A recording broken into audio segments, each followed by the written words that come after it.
Hey, everybody, and welcome to Chef AJ Live. I'm your host, Chef AJ, and this is where I introduce you to amazing people, just like you, who are doing great things in the world that I think you should know about. Today's guest is Jerry Casados. He is an NTP. Never heard that abbreviation before. It stands for a nutrition therapy practitioner, and he is all about the plant-based lifestyle. I first met him in Colorado when he and his lady, Kelly Williamson, who's been on the show many times. She's an extraordinary chef, host a wonderful annual summit called the Plant-Based Summit. And he's going to be giving a wonderful presentation. But before I welcome him and introduce him, I just want to show you my new shirt. It's one of my, it's a nice one, huh, Jer? Yeah, this I like is it. kind of what I'm known for saying when people say, I don't like vegetables. Yeah. That's right. You don't have to like it. You have to do it. You're a grown-up. Please welcome to the show, Jerry Casados. Thanks so much for being here. Well, thank you, Chef AJ. It's a pleasure being on your show, and I really appreciate it and grateful for that too. So, yeah, I'm Jerry Casados, a nutrition therapy practitioner, and today I'm going to give you a little plant-based education, what I usually give to clients who are transitioning to a whole food plant-based diet. And I do have a private practice, and I use clients to get them to be healthy, just like the rest of us here. So with that, I'll just go ahead and share my screen and we'll start the presentation. Thank you. And I hope at some point you're going to tell your story as well. Yeah, I'll give my journey here, how I got here. So we'll definitely get through that. So here we go. It didn't show up. Where'd it go? Yeah, you got to have your presentation on the screen. I did the wrong one. Sorry. That's okay. It always works when we practice, doesn't it? I know, it's amazing. I know. That's why they say that's showbiz. Technology. How That's do I okay. get back to my screen? Maybe stop screen share to get back to your screen. I can entertain the troops. There you go. Okay, gotcha. And while you're doing that, Barb is all the way from Kentucky. Woohoo! Mary says she's a grown-up. Yeah. Okay, my screen share isn't showing. It looks like you're sharing it, but it's basically sharing just whatever's on your desktop, which is like your screensaver. Do you have the presentation open? Yes, it's right there. I say share. There we go. Sorry. Minor detail. And just maybe change the orientation, because right now we're seeing your whole screen and all the slides. So you might want to change the orientation view. Yeah, let me change it here. Okay, Frisco, Texas is in the house. It's nice to see, somebody suggested I don't do the show live, but wouldn't you guys miss each other if I just went to recorded ones? I think that wouldn't be quite as fun. Okay, I'll bring you back to Jerry. Okay, hi everybody. Again, this is my presentation, Living a Plant-Based Lifestyle, and debunking a lot of the myths we hear today, of course. And this is about living a healthy lifestyle and obtain optimal health through nutrition. And little bit about me, nutrition therapy practitioner. I got my diploma from Nutrition Therapy Institute here in Denver, the one-year program where you learn about all the biochemistry and metabolism stuff. I also have a certificate in plant-based nutrition from Cornell University and the Colin Campbell Foundation. And also a certified instructor for Dr. McDougall's Starch Solution program, which he uses over 40 years to help patients regain their lost health and appearances. And I've been plant-based for 13 years now and proud of it. Let me tell you a little bit why I changed to a whole food plant-based diet. It's a health journey we'll take you on here. I had a health issue of heart disease, high cholesterol, high blood pressure, and I was asymptomatic. I never had any problems. I thought I was healthy. I was very active. I thought I was eating healthy, I didn't eat a lot of red meat, mostly fish, chicken, of course, like we know, it's not healthy. And I was on medications for cholesterol with Lipitor and 3 blood pressure meds. But in 2007, February, I did an EPT heart scan that showed progression of heart disease from 2002 to 2007.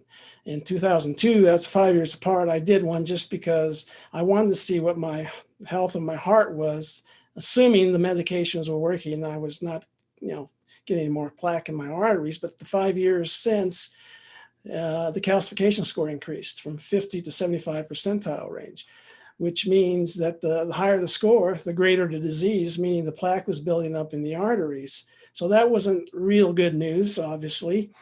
So my doctor, after the scan, my doctor recommended a nuclear stress test, which they shoot dye through your veins and watch the blood flow through your heart to see if there's any blockages.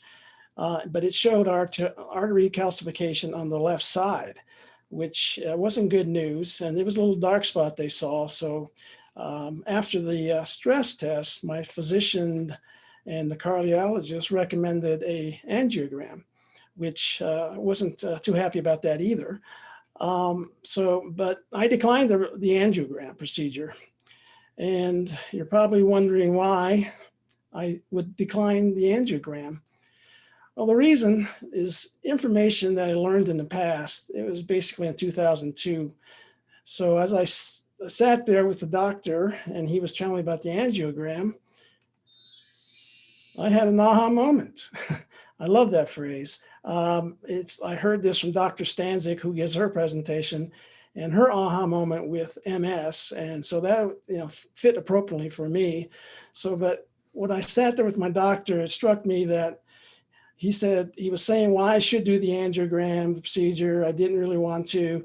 It was an invasive procedure, obviously, and not knowing the extent of the diagnosis or outcome is very scary. And there's a lot of anxiety, a lot of fear sets in, of course. And then I thought maybe there is another way or an answer for this. So in the back of my mind, I thought about something I learned in 2002 about reversing heart disease. So I said no to the procedure. And the doctor looked at me with amazement. He couldn't figure out why I would say such a thing. He pressured me quite a bit just to do the angiogram because, he said it's very important, it's very serious. But I said, I want to try something first, doc. Change my diet, and I would come back in 20 or 30 days to see what my results would be. And he said, okay, we'll do that. And I said, maybe we'll think about the angiogram, but first I want to try this. So I left, and then the idea being knowledge is power. And that's very important because it gave me the ability to make a better decision, which has turned out obviously pretty good. So I decided on a lifestyle approach instead. How about oatmeal versus angiogram? Novel idea. And the reason is I read a book back in 2002 called the McDougall Program, 12 Days to Dynamic Health by Dr. John McDougall. I'm sure many of you have heard of him. He does amazing work, him and his family for heart disease and diabetes. But the book was written in 1990, which amazes me to this day, is because that's 30 years ago. We have this information available to us, but obviously with conventional medicine and Western medicine, we don't know about this stuff like it should be, but it's getting better. But anyway, I researched this book just because I found it because of heart disease in my family. My dad had a heart attack at 54. He survived, but his health got worse as he aged. And my grandfather died of a heart attack at 64. So I was very well aware of heart disease, and I always kept up with try to get the science and what was going on, and did my due diligence to stay healthy. Did my physicals every year, all that kind of stuff. Follow the doctor's orders. But it wasn't working, obviously. So I decided to try the program. And March 2007, we started a whole food plant-based diet for 30 days. I did the McDougall program. So went home, got the book out, cleaned out all the cupboards, got rid of unhealthy snacks and foods, all the animal products, all the cookies. And Callie, my significant other, supported me with the diet and decided to go plant-based with me, which was really good. I'm really grateful for that because doing it alone is pretty tough, but with having support is wonderful, and that really helps. So we went cold turkey basically just because of the urgency I had with the heart disease, and I wanted to resolve it as quickly as possible. So obviously cold turkey is pretty tough, but for me, I had to do it.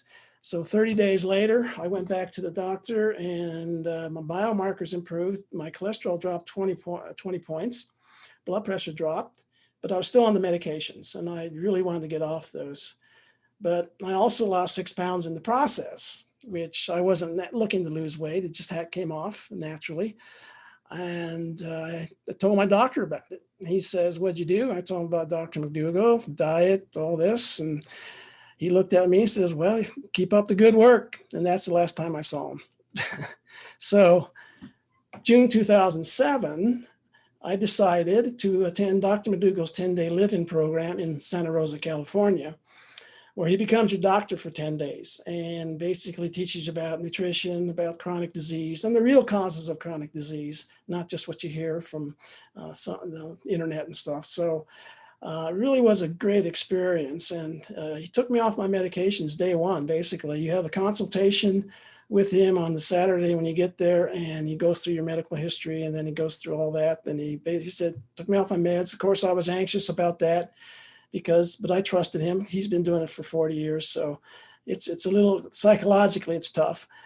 But anyway, during the 10 days, I lost 4 pounds. My cholesterol came down, and my blood pressure was getting normal. And other participants in the program, there were probably like 22 people in the program at the time. And everybody had the same results as I did. Average weight loss was 3 pounds while eating unrestricted amounts of food, which was wonderful. And everyone's cholesterol dropped several points. Blood pressure in patients and hypertension dropped. And nearly 90% of the patients were able to get off medications, blood pressure and diabetic medications. So this truly was a life experience in just 10 days. It was just amazing. So I looked at that and said, wow, why doesn't the rest of the world know about this? Why doesn't conventional medicine know about this? You know, struggling with all these chronic diseases, but everybody got well in 10 days and basically just with food. And it was just, I learned a lot about nutrition. So that gave me the impetus to really study nutrition and get into reading the China study, books like that as I got home and changing my lifestyle. And also McDougall taught us how to grocery shop, how to eat out, all these wonderful things that we should do when we change something like a lifestyle like this. So the next thing today, reversing heart disease, I regained my health. I'm 35 pounds lighter, maintaining a consistent weight now, my set point weight. This is I call my 20-year-old weight. This is what I weighed when I was 20. My cholesterol is below normal, 140s, 150. Blood pressure normal. And McDougall, my mentor and hero, him and Mary both, they're just amazing people, what they do. But I'm proud also to be a Star McDougaller on his website. He has many Star McDougallers, stories like mine and many more with amazing remissions of diseases and stuff. So I'm very proud of that. And now I'm just enjoying my new career as a nutritionist and helping people develop a healthy lifestyle. And seeing the results in them also is just a wonderful thing. So, but I started this career 8 years ago. I was in IT for over 40 years, doing programming and database development. And so I'm very grateful for that. Now I'm the bright old age of 71 now, but I feel like I'm 50, so it's good. So we're doing well. I'm just happy to share that with you, that there is hope out there. Okay, let's get to the topics we'll talk about today. Lifestyle changes make a difference. What is a low food, whole food, plant-based diet? Plant-based myths and facts, and why transition to a plant-based diet, and nutrients in the food, and calorie density, and just to summarize final thoughts. So this is kind of a high-level overview of really plant-based nutrition. So what makes up a healthy lifestyle? Do lifestyle choices matter? And what is a healthy lifestyle? Well, there's many definitions, but I believe there are 4 major components to a healthy lifestyle. And this model is based on what you see with lifestyle medicine out there today with all these docs who are doing it and healthcare professionals. One is diet, nutrition, which of course we're going to recommend a plant-based diet, and stress relief. Especially with today with the pandemic and the uncertainty we have, relieving stress is very important with meditation, yoga, walking. Just disconnect from the world for 10, 15 minutes a day. That's important. Just go inward a little bit, turn off the TV, turn off the computer, social media, all those things, just disconnect, and really helps improve your well-being.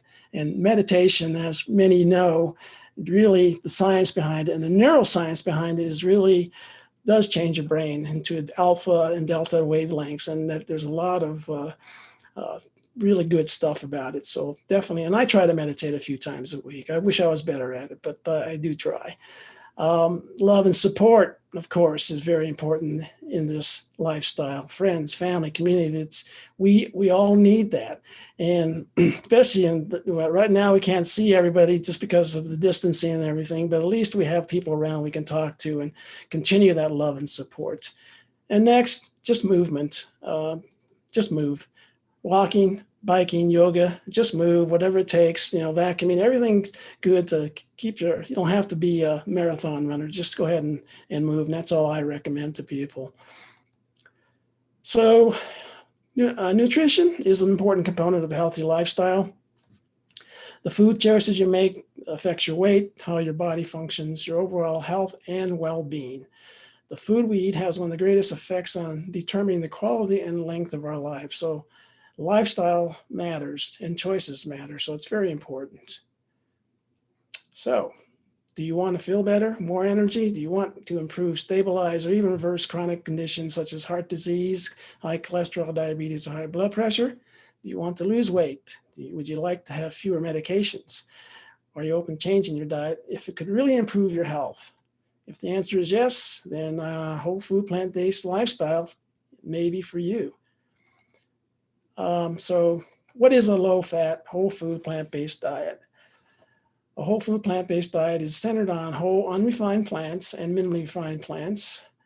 It's a diet based on fruits, vegetables, tubers, starchy vegetables, and whole grains and legumes.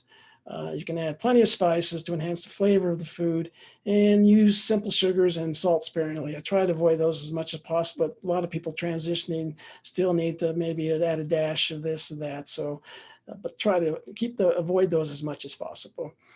And we, of course, exclude all animal products, red meat, poultry, dairy, eggs, fish, because they all provide toxic levels of fat, cholesterol, protein, and very often infectious agents and harmful chemicals. So definitely not those. And lastly, all oils are excluded from the diet, including olive oil, safflower, coconut, corn oils. They're not but liquid fat, increase your body stores and cause you weight gain. And they have been shown to depress your immune systems and can contribute to most chronic diseases. And why no oil? Dr. Esselstyn emphasizes this quite a bit. I'm sure many of you are familiar with him, but no oil. So not even olive oil, which does go against a lot of the advice that's out there now. The reality is oils are extremely low in terms of nutritive value, contain no fiber, no minerals, and 100% fat calories again. So even the mono, unsaturated, and saturated fats contained in oils are harmful, causing injury to the endothelium, which is the innermost lining of the artery, and injuring that is a gateway to vascular disease. It doesn't matter if it's olive oil, corn, or coconut oil, any other kind, it really is not helpful. All oils worsen the endothelial function. Within hours of ingesting fat or oil, arteries stiffen and the ability to dilate is impaired. A study by Dr. Robert Vogel measuring flow media dilation, FMD, after digesting 3 different types of oil showed that given a potato soup meal containing 1 of 3 different vegetable oils, soy, palm, and olive, FMD was performed and blood samples taken to establish the lipid profiles and the plasma glucose levels.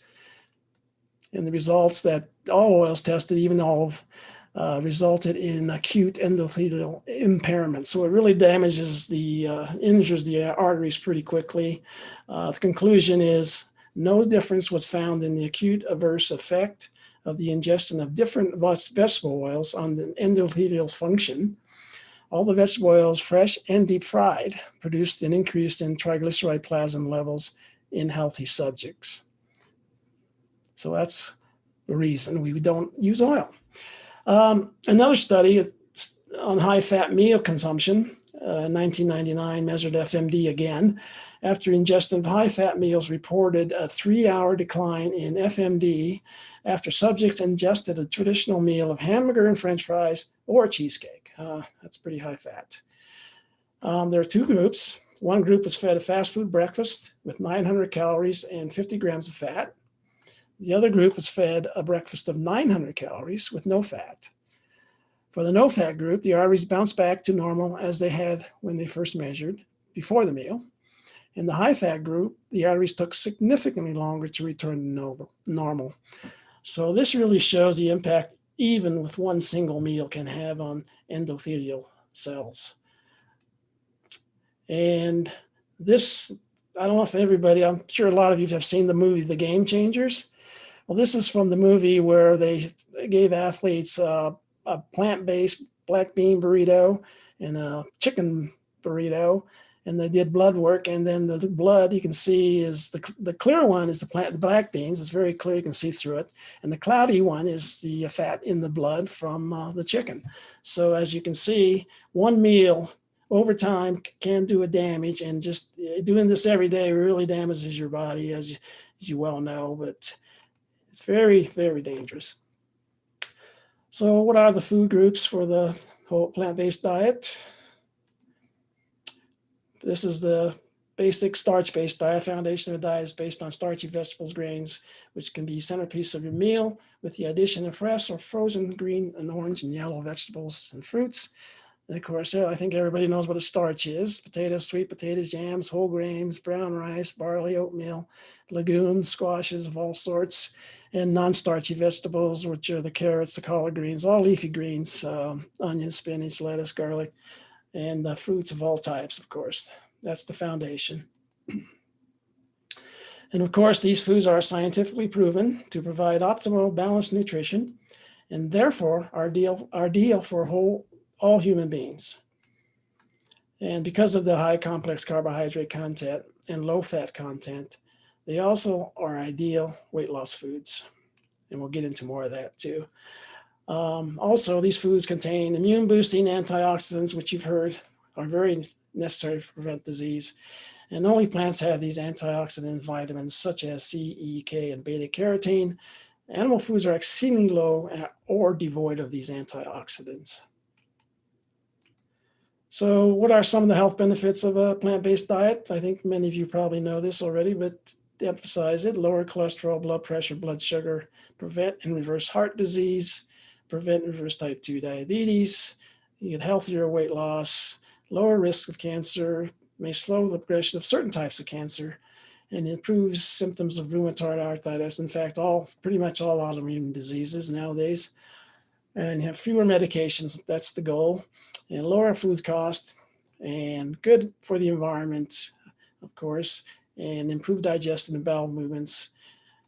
Much, much more, obviously. It really is a holistic approach to health, and I believe, because the body, it's not, everything's connected, it's not just one thing. And I look at Western medicine as looking as mechanics in essence, because they really look at single parts of the organs, the heart, the stomach, versus this is a holistic way of looking at things. The body heals itself. And everything's connected. Best of all, it can be tasty and enjoyable to eat.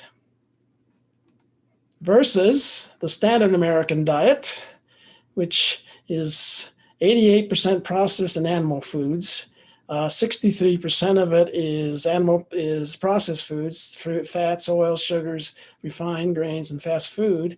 And 25% of it is the animal products: meat, dairy, eggs, fish, poultry, loaded with cholesterol and lots of saturated fat and protein. And only 12% is plant-based. 10% of it's veggies, fruits, beans, and nuts, and 2% is whole grains. So half of that, though, the problem with the standard American diet is it's French fries or ketchup. So you're really not helping yourself. American diet is not helping at all.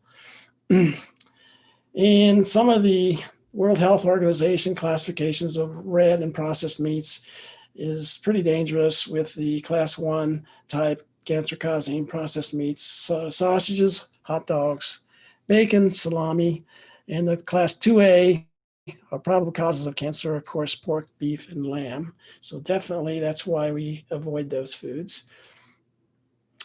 And a little bit about the environment. Won't spend much time on this, but just to show you that a plant-based diet does help the environment.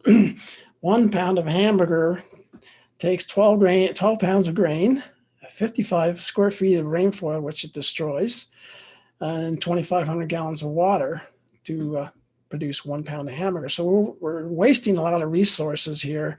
And 12 pounds of grain to produce 1 pound of hamburger. This could make 8 loaves of bread, 25 plates of spaghetti. but we're feeding the cattle 70% of the U.S. grains nowadays. So it's really amazing. In the rainforest, of course, we're destroying just to feed the animals and destroying all that, all the species and dozens of birds, mammals, and reptiles. And also the water resource. We're wasting all this water. We could be planting acres of food with plant-based versus the 2,500 gallons of water. Here's a couple of documentaries, and I don't know if you've seen that I recommend that people should at least get into the environmental side of things. Cowspiracy is one of the best out there. Talks about animal agriculture and its effect on the planet. It's very well done. And the new one just came out, which I saw a couple of weeks ago, was The Need to Grow, How to Feed the World Without Destroying It. And it's really about sustainable food systems and how to regenerate our Earth's dying soil, because our soil is really, because of industrial farming, is really getting polluted. And so we need to do that. So I recommend those two. So let's talk about plant-based myths and nutrients in plants and debunking those myths and see what kind of nutrition we have in these plants. Number one, plants don't get enough protein. Where do you get your protein? I'm sure we've all heard this, and I get that all the time. This cartoon shows it all to me. No meat at all, huh? Are you sure you're getting enough protein? I think he does. Okay, yeah. Protein is one of the most misunderstood and consequently most abused substances in the food supply. All plants contain protein. All plants have all the protein you need. They can contain the complete amino acids you need and the building blocks of proteins. And you need, it's all in plant food, so don't worry about that. And of course, plants or herbivores are foods the elephants, horses, and giraffes eat all the time. So they have plenty of muscle, bone, and tissue. So I think that says it all. Here's some examples. Broccoli contains 45% protein. Beans contain 9 to 30%, depending on the variety. And here's some more sources of protein, which you're going to get plenty. It's not a problem. Kale, broccoli, pinto beans, brown rice, baked potatoes, cucumbers, all those have plenty of protein. Not to worry. And the excess protein causes disease of overnutrition because our body does not store protein, unlike fat. So consumption of more than the body needs overworks the liver and kidneys and can cause accumulation of toxic protein byproducts, which you don't need. And the excess protein must be removed and finally eliminated through the kidneys as part of the urine. So your body says, I need X amount of protein, and then the rest goes through your urine pretty much. And these unneeded amino acids can injure the structure of the kidneys over time. And diets high in protein may promote the development of kidney stones, other health issues, such as bone loss, osteoporosis, and kidney damage. So all these high protein, paleo, keto diets are really, I think over time, are going to really put a heavy burden on the kidney and the liver. And I don't think they're very healthy, obviously. So, but they're selling, it's marketing. So they're doing it. But remember that you don't need that much protein. So this little chart kind of shows you the intake of different diets. The Western diet is about 100 to 160 grams a day, and the 15 to 35% of the calories from protein. The rural Asia is 40 to 60%, 8 to 14% of the calories. Of course, the McDougall diet, 30 to 80, which I follow and I use in my nutrition practice, is 7 to 15% calories. And the low carb diets, all these high protein diets, are 200 to 400 grams a day, 30 upwards to 70% protein, which is based on 2,000 calories a day. Of course, if you're an athlete or very active and exercise a lot, just up your calories and you'll get the protein you need. Don't worry about it too much. People don't obsess about it. So if you're really working out a lot, maybe 3,000 calories is what you need. So just up your calories if you need more protein. And the next myth is, where do I get my calcium? It's the same kind of thing you hear about with protein, but it's basically, there's generous amounts of calcium in all plants, leafy greens, legumes, broccoli, Brussels sprouts, collard, kale, mustard green, Swiss. The only one really exception is spinach, which has a large amount of calcium, but it tends to hold on to it just because of oxalates, and it will absorb in your body very well. So, but it still has calcium, but not a lot. And here a chart shows you some of the examples, like broccoli, 83 milligrams is, but you only absorb 52% of that. And it's only 48 calories. And versus whole milk, which is 291 milligrams, and you only absorb 32%. So you're getting less calcium actually. And 150 calories. And in that 150 calories, you're getting cholesterol, saturated fat, and all the bad stuff you don't really want in your body. And where does calcium come from? Well, it comes from the ground, obviously. The minerals are in the soil, and it comes into the roots of the plants. Yep. And even the dreaded cow gets eats the grass and gets its calcium. That's where it gets it. So don't be fooled by these people tell you you need milk.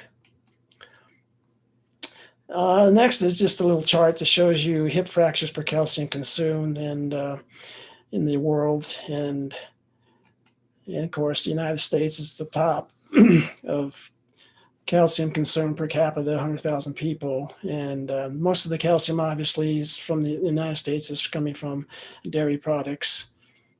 So, and we need to use more plant-based sources. Next myth is carbohydrates, complex carbohydrates, the starch. Yeah, they don't make you fat. They're a primary source of energy for our body and all human beings. They supply 4 calories per gram, same as protein. Fat is 9 calories per gram, which is more than doubled. And plus, there's an abundance of fiber in complex carbohydrates. Fiber has no calories because it isn't absorbed by the body.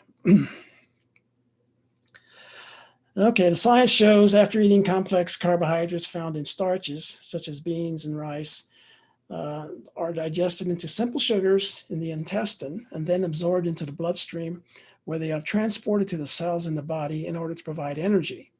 And these long chains of glucose must be broken down inside your intestines before they can be used as fuel. It's a very lengthy process. And the process of digesting these complex sugars is slow and methodical, providing a steady stream of fuel pumped into your bloodstream as long-lasting energy. And this is why it keeps your energy levels throughout the day. So starch is a very important component. And the carbohydrates consumed in excess of the body's daily needs can be stored as glycogen in the muscles and the liver. And the total capacity for glycogen is about 2 pounds in your body.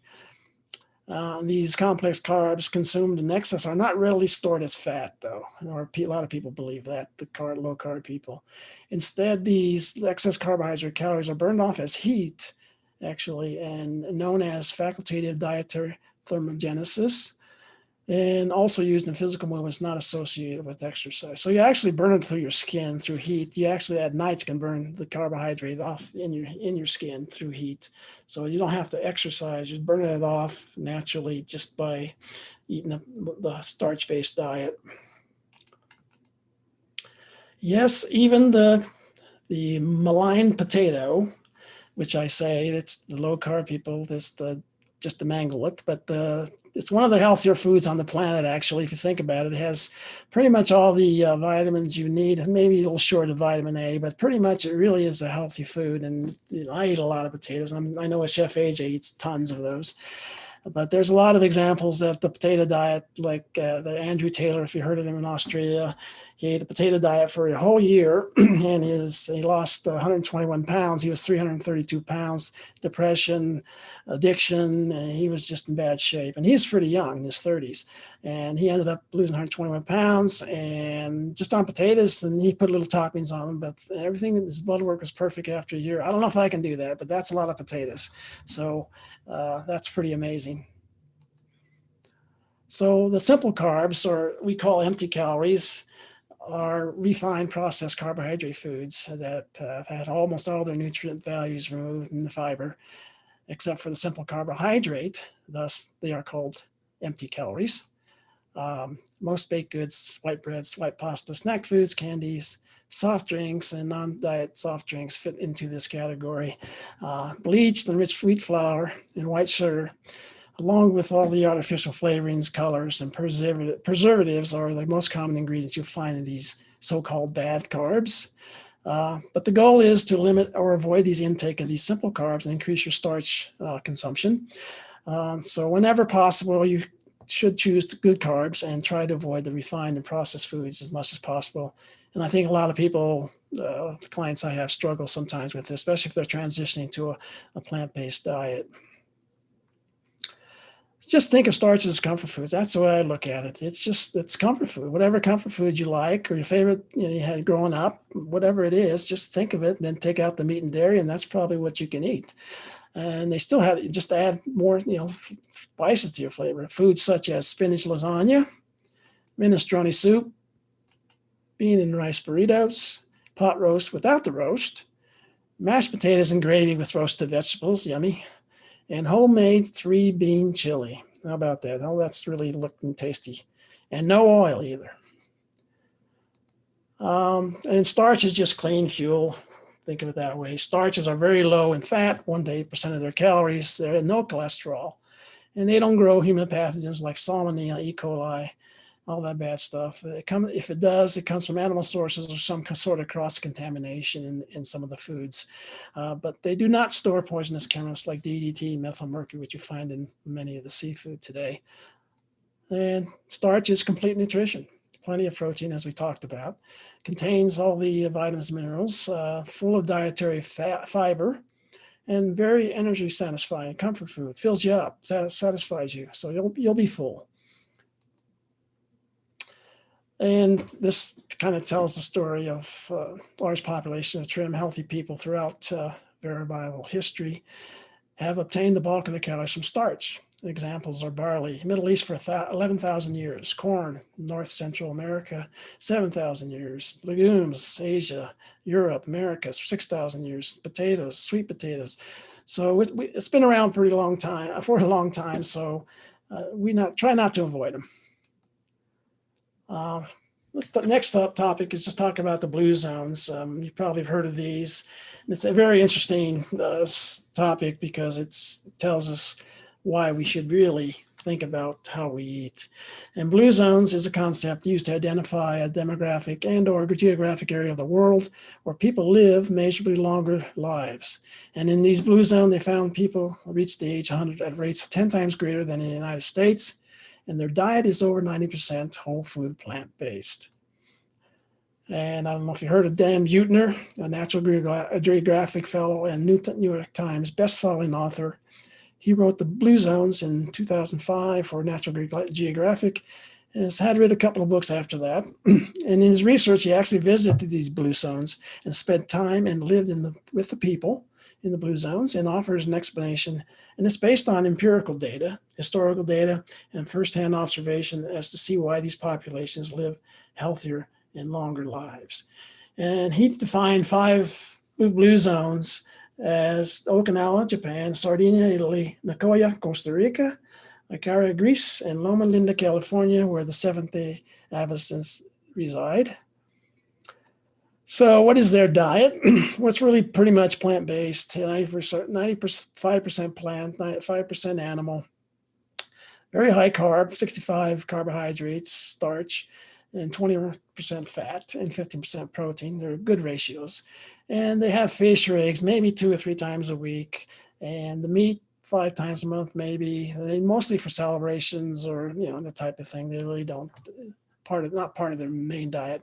And daily handful of nuts, daily cup of beans, which you'll see that in every blue zone. Beans are very important piece of their meal, and water, tea, coffee, and maybe a little wine in the evening, just for community type of thing. And the Okinawans you've heard about. In Okinawa, the best place for aging in the world.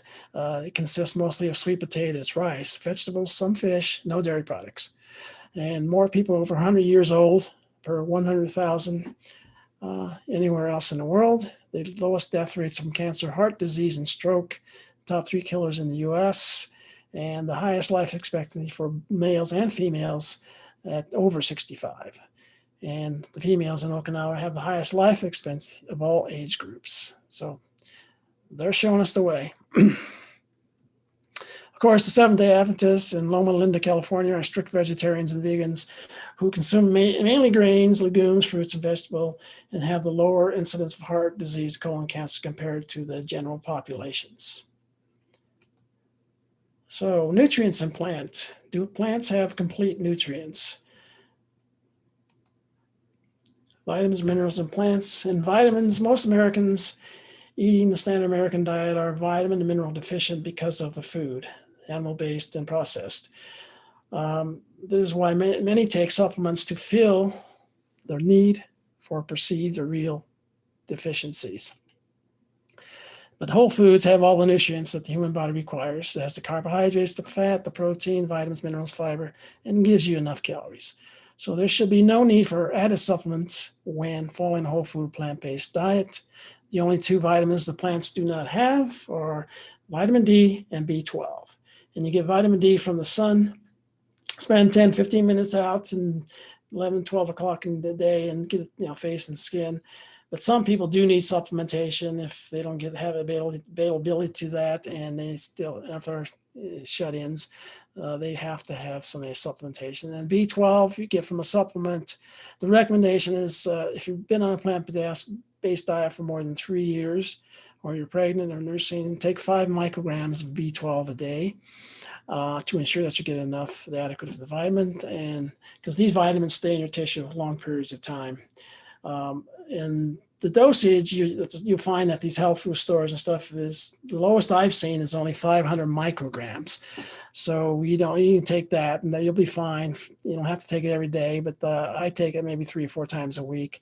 So you're going to get plenty of the B12. Not to worry about that, but it's important to take. Of course, vitamins. This chart kind of gives you an example of the vitamins the main vitamins, and then the foods that you eat. Of course, I always say eat the variety of foods, the rainbow of foods, and try not to isolate on a single nutrient and just focus on eating a lot of the range of these foods, and you're going to be fine. It's all going to come out in the wash. But if there are some deficiencies, then you need to have seek your healthcare professionals and maybe work on that. But these, not to worry, you're going to get plenty of the vitamins and minerals. Just eat a bunch.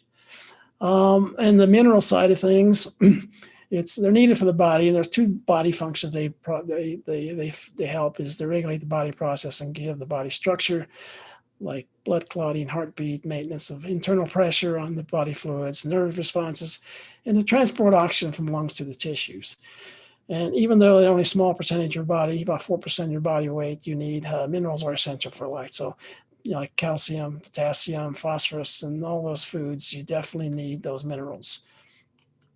And again, the chart shows you the variety of food that all these minerals are in: iron, calcium, magnesium, phosphorus, potassium. They're all there for you. And leafy greens has quite a few, so just really mix it up a lot. And a little bit about calorie density. Of course, Chef AJ is the expert on the calorie density side. You've seen her presentations. And her program is based on calorie density. So I'll just give you a brief overview of some of this. So what is calorie density? It's how much energy is provided per unit measure of food, usually expressed as calories per pound. Example is 1 pound of vegetables, approximately 100 calories, and 1 pound of ground beef is approximately 1,000 calories, depending on the grade. So you can see the difference. That's pretty amazing. And calorie-dense foods that are high in calorie density, such as fat, animal-based foods, and refined sugars, provide many calories in a small amount of food. Whereas low-calorie density foods, fruits and vegetables, provide fewer total calories, greater nutrition in a large volume of food. So all calories are not equal. And this little picture image shows you, this is what Dr. McDougall does. He's on stage, he used to do on stage with these glass jars, which is the actual size of your stomach. So it's interesting. It's based on a 500 calorie meal in the stomach. On the right side, you see the animal-based foods. On the left side is the starch-based foods. And as you can see with the butter, 500 calories of butter, it just barely fills the bottom of the stomach. So you have a lot of room to eat more food. Red meat, of course, 500 calories of the red meat, still a lot of room in your stomach. And 500 calories of cheese, which is quite a bit, is still a lot of room in the leaf. So these high in calorie density, there's less nutrients, more fat and cholesterol, Obviously, it's less filling, so you eat more. And to quote Dr. McDougall, the fat you eat is the fat you wear. So obviously, you can see why people, when they go out to eat and eat the animal-based products, they have that steak and they can have the cheesecake and they had the loaded baked potato, and then that's their meal. In one meal, they're eating what they should eat in a day, 2,000 to 3,000 calories probably. So on the left side, of course, is a starch-based rice. 500 calories of rice doesn't fill it up the stomach. It almost fills the stomach up. Corn fills up the stomach, and the baked potatoes overflowing. And of course, these are low in calorie density foods. They fill the stomach with fewer calories, satisfy your hunger drive, and there's no cholesterol. And plus, the receptors in your stomach, on the lining in your stomach, tells your brain, I'm full, I can't eat anymore. Whereas on the right side, the receptors aren't set, so you're just going to keep eating more food. So I thought that's a really good example. Of course, satiety, why we get full with this type of food. It's high in water, which creates the bulk, high in fiber, which gets you full. So that's very important principles to remember. And these charts, like we talked about, the calories, all calories are not equal. Fat is 1 grams 9, protein and carbs are 4. An example of the potato, that's probably a whole small potato, a regular potato, is 50 grams, and it's only 200 calories, whereas the meat, 50 grams of meat is 450 calories, more than 2 times the calories plus the fat, the bad fat. So wrap it up, just calorie density is really a common sense approach to sound nutrition and is the cornerstone of good health. It's a simple way to lose and manage your weight for life. More food for fewer calories and is easy to understand and follow. By following a few simple principles, you can increase the amount of food on your plate while decreasing your overall caloric intake, all without even having to go hungry, which is wonderful. And at the same time, you're optimizing your overall nutrient intake, vitamins, minerals, fiber, protein, essential fats, all those wonderful things. And then studies have shown that diet based on low calorie density foods tend to be healthier and more effective for weight management. And this last screen shows you the calorie density chart, kind of where you should, if you're really looking for weight loss, to stay above this red line in the green area. Like vegetables, fruit, potatoes, like beans and legumes are 600 calories per pound, whereas some of the plant-based foods and on the dairy foods are here to avoid and limit the avocados, the bread, bagels, nuts. You can see the oil, of course, is 4,000 calories per pound, which is why it's not recommended.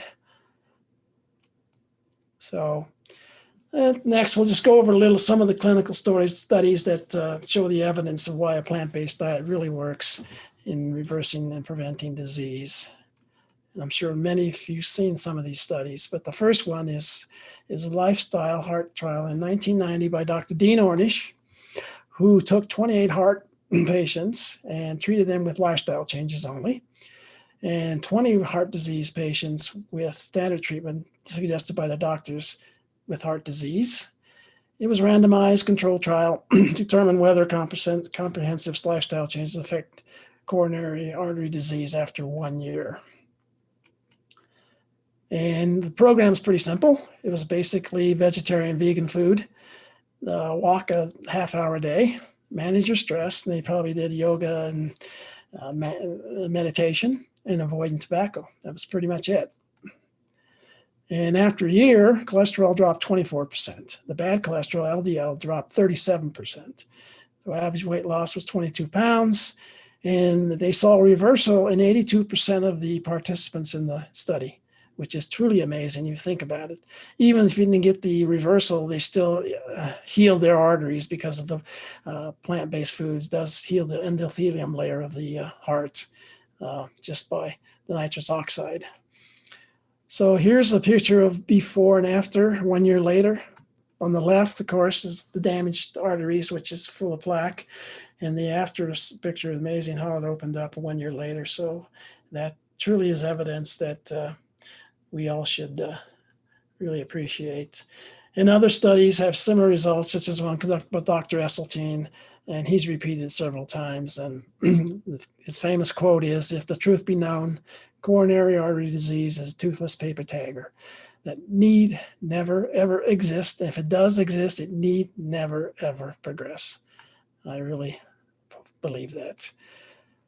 The next study was McDougall's cohort study. It was the benefits of a medical dietary intervention program, which I was part of from October 14th. It was released on October 14, 2014, of 1,615 patients who attended the McDougall program in Santa Rosa. The average findings of weight loss was 3.1 pounds with eating unrestricted amounts of food.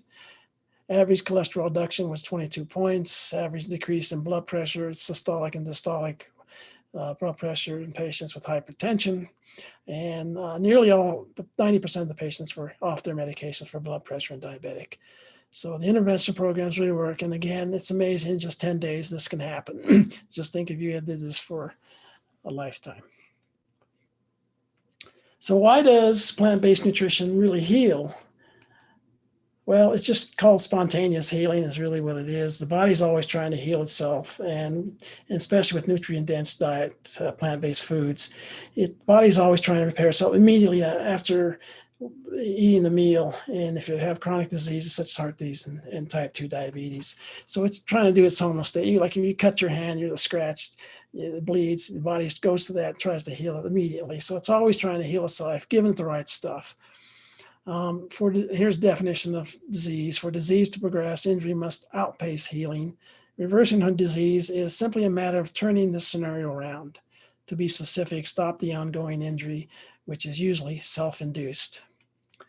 And if you are healthy, you become healthier. If your body is using the nutrients to prevent any chronic disease in the future. So let the body heal itself with the right food. It really is a holistic approach. The body has this intelligence that's amazingly how it heals.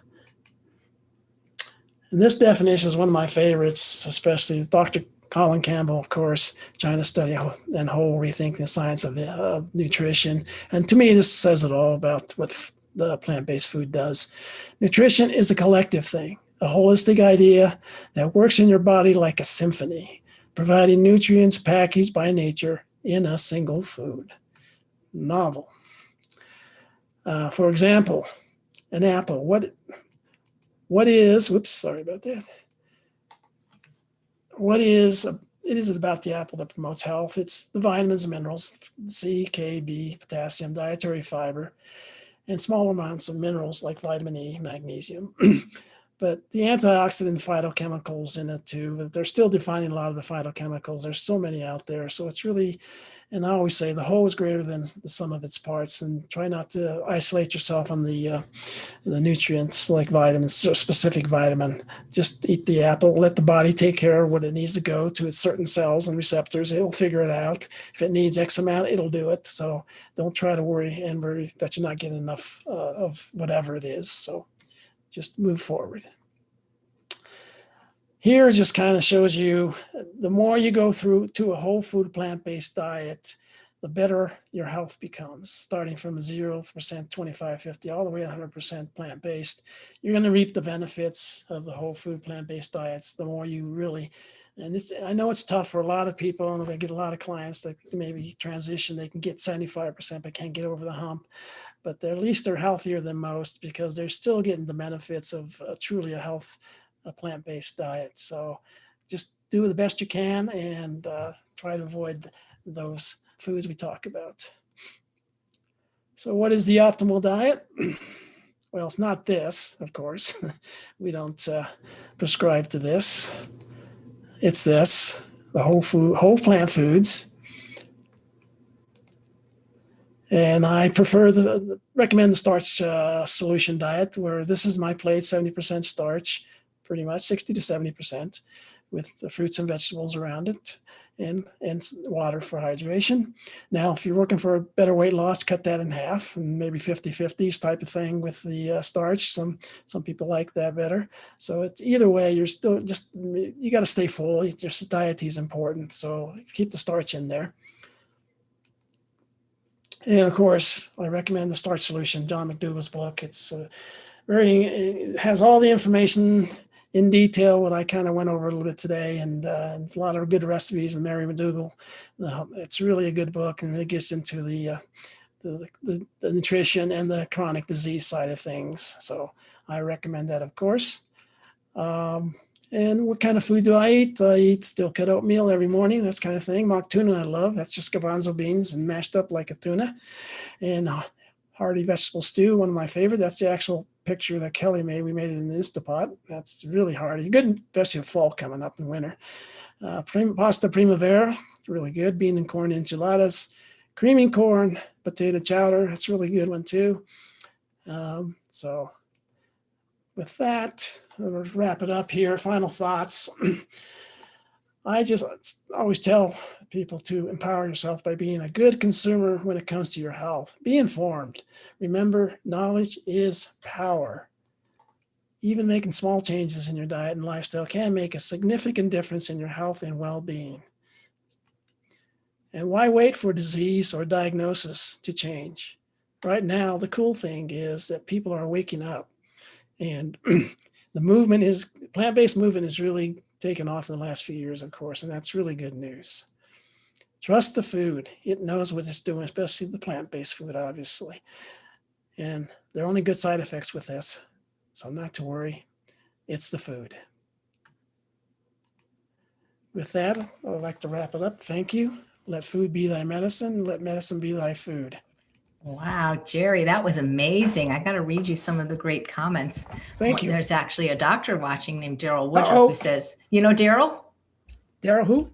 You know, Dr. Daryl Woodruff, he's also a Star McDougaller. He said, boy, wow, he really did his homework. And people are asking if this presentation do you give it places? Because they're really loving it and they wish they had it as a book. So it was really, really good. And, you know, I never get tired of hearing about calorie density. So don't worry about that. I know.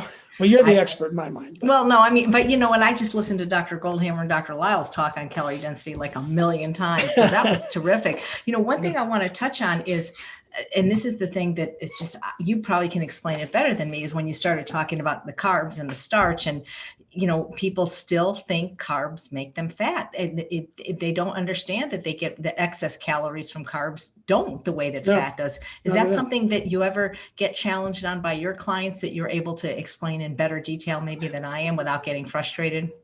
A lot, because a lot of them I think a lot of it's preconceived, and really they struggle in their thought process, and they just believe it's not going to help them. The potatoes, especially when they tell with our type 2 diabetics, the doctors tell them not to eat the potatoes, of course. And a good example of really how the carbohydrates doesn't turn to fat is Dr. McDougall recommended a test, and I did it when I got home from the program, is that it burns off as heat when you sleep. And I said, that can't be possible. So I did a test on that. I ate the high carb diet before I went to bed meal. And then I woke up in the morning. I weighed myself before I went to bed, and I weighed myself when I got up in the morning. And I did it for a week. And every day I lost a couple pounds just sleeping. So you do. So I tell people I lost weight when I slept. So, you know, it's possible. So. But yeah, people struggle with the carb stuff a lot, and a lot of clients just don't get it, but they fall off or whatever. But the diabetic side of things, that's a lot of type 2 diabetics I deal with definitely don't get that. But after they see the results, and they're amazed that they can have potatoes. Everybody that I've worked with that's been successful, myself included, has gotten thin, not only eating starch in general, but potatoes in particular, and not weighing and measuring the amount, eating tons of it, as much as we want. And I feel bad for people that aren't even willing to try, because they say, well, carbs make, my brother was 300 pounds. You say, I can't eat carbs, they make me fat. And I said, with all due respect, you don't eat carbs and you're still fat.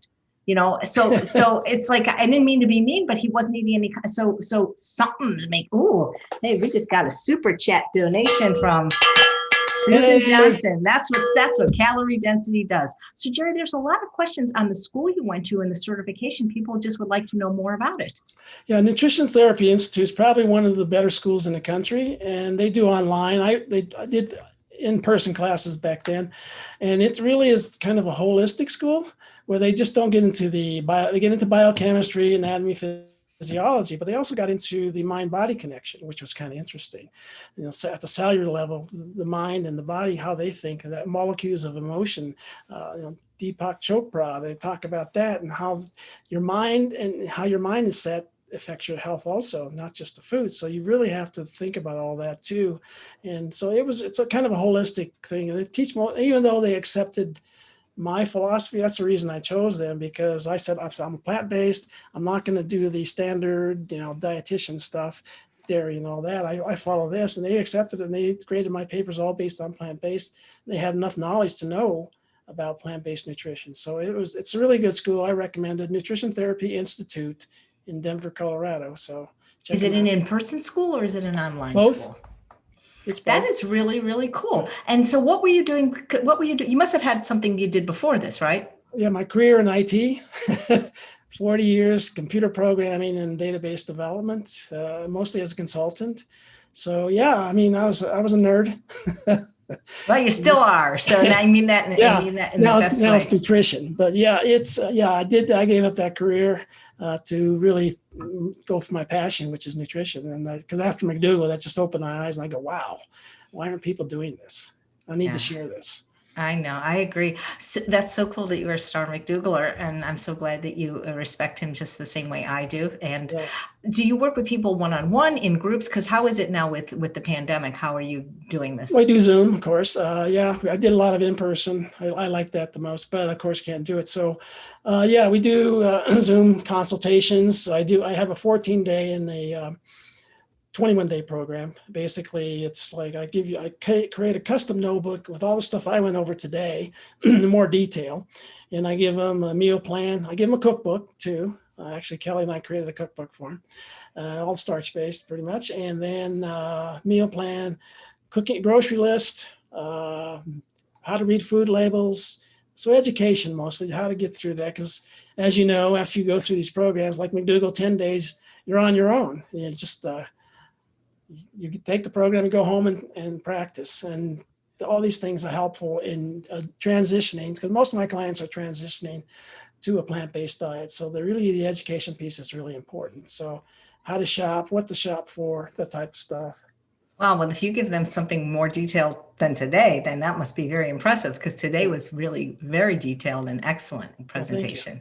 Appreciate Absolutely. That. Yeah, I really enjoyed it. It's the kind of thing I'm going to have to watch again, because I'm also monitoring the chat, but it was great. Do you guys have any more questions for Jerry? You guys know who Kelly Williamson is, right? You've asked her to come on again. She's going to be coming on for the third time. She's the one that did the hot sauces, and she's just a fabulous chef in Colorado. One of the best, truly. And I'm lucky because I get to eat all the food.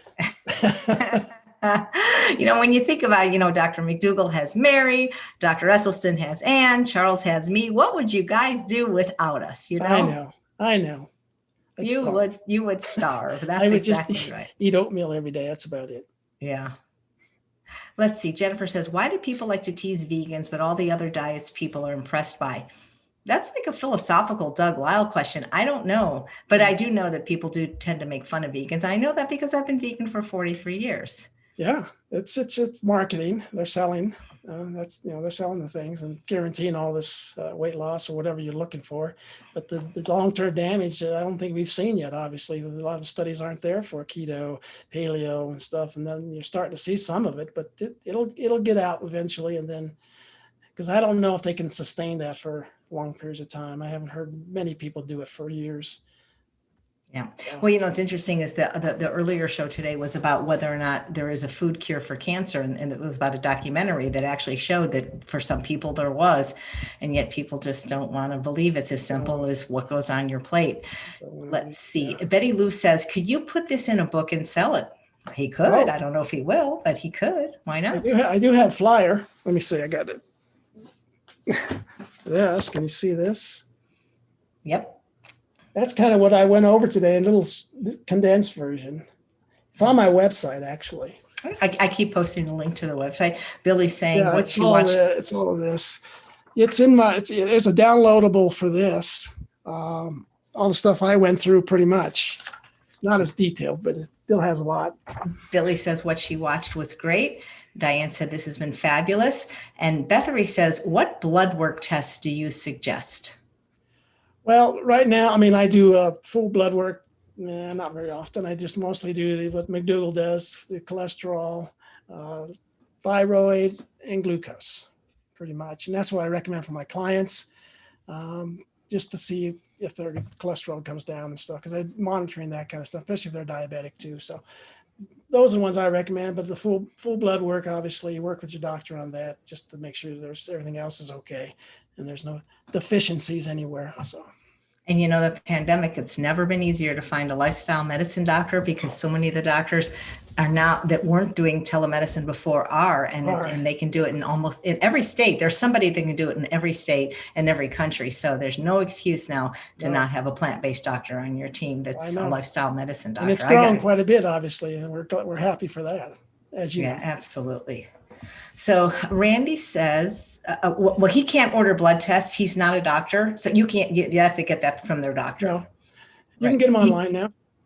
There's I can't remember the name. There's a couple websites you can order online, get whatever you want. There's different workups, and it's out of pocket, of course. You don't need a doctor's note. They do it online. They send it to you in a few days, actually, and they email it to you. So yeah, I've done that.